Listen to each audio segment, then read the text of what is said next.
my name's Ian Loffrey, and I'm from the stone celt making competition, where I won first place. And today I'm going to show you how to make a stone celt. So let's get started. Alright, so right now we're going to what I like to call the river. Do you know why I call it the river? Because it's a river. And typically, when you're going to make a stone celt, you need to go somewhere where you got rocks that are already smoothed out. And normally that's done by erosion, water erosion to be exact. And so you got to go somewhere where water's moving. And so I go to the river. Now, when you got to be careful when you find them, first of all, because there's dangers inherent with this kind of situation you get involved in. You could get bit by a turtle, you could get bit by a fish, you could get bit by anything, you get bit by another man trying to catch a rock. You know, it's just a naturally dangerous, inherent situation you got yourself into. So you got to be extra careful. And right in the trunk, we got some things that be extra precaution. And you got to remember, I'm the first place winner, so I'm an expert. Don't try to sit home without supervision, kids. Ask your parents before you go online.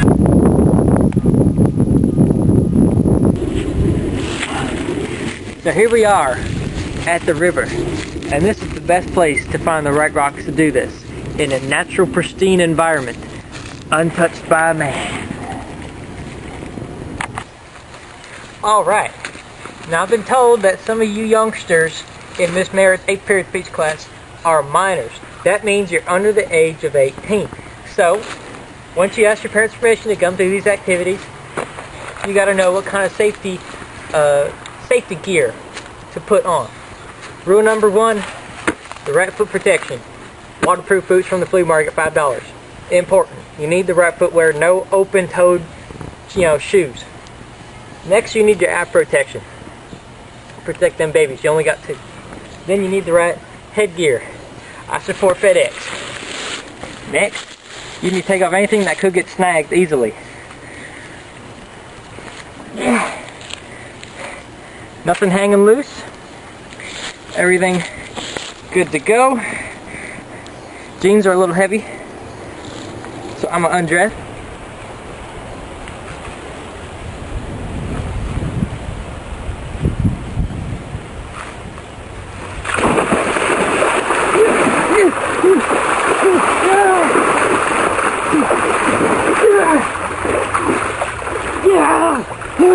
I got it.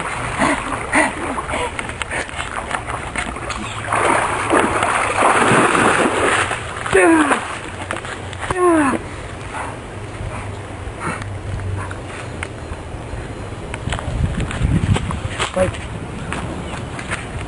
No.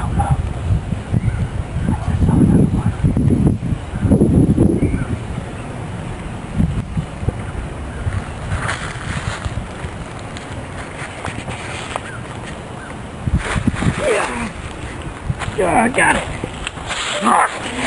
It's a little one. It's perfect. It'll do.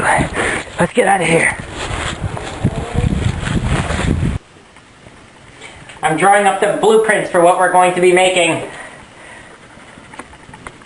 This is the celt head made of the stone. This side's going to be the blade. Now I will be explaining the pecking motion, possibly the most vital part of this entire process. Now, it works the same no matter what you're using, but most of your typical Indians had just another rock, and they would find something that was tougher, kind of like a glass almost, and very jagged.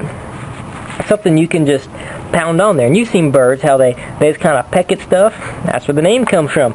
You just take this here rock and you find a part, let's say, hey, I want to wear out this part right here. I want to bring that down. It's too high. I want to smooth that out. You're going to take your rock, and, sorry, I'm holding the camera with one hand. You're just going to take it and peck it.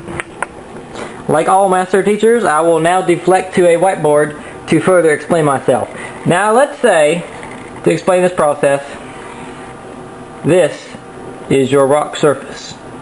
It is smooth because it has been in the river. Then you take your tool and you peck at it, and that will create slight indentations in that surface. Very microscopic little dents. And then you take it and you rub it, And so then that is going to take it down to this level. And so now the surface of your rock is looking something more like that. You can rub this on any kind of rock surface. Now some of you rich kids in Cheval probably got like granite countertops, something solid gold or something like that. You rub it on that. You know, your parents come in, what are you doing? You're wearing a groove in the countertop. You say, hey mom, I'm making a stone celt. And they'll understand. But here's what you do. Get you a nice angle. Alright.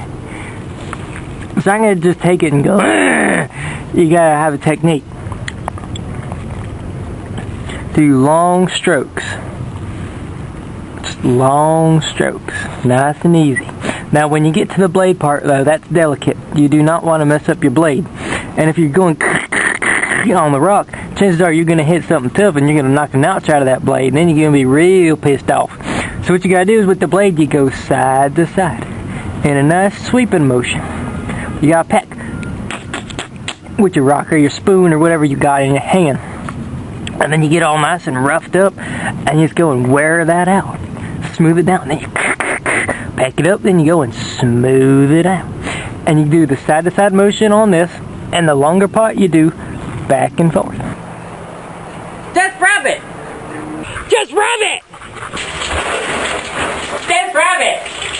And if you find something just not quite the shape, just rub it. Just rub it. Just rub it! Just rub it! If you see something you just don't like, rub it away! You bulge?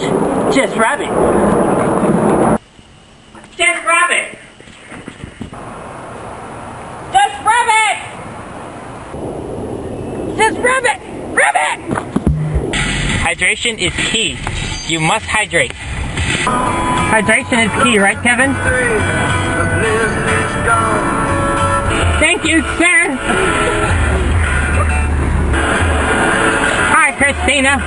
How are you? I'm good. Thank you. You're welcome. I have one more coming.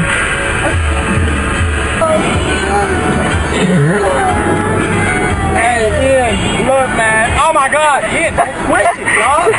Hey, Ian, bro, real talk. Get close to me. I gotta tell you something. Yeah.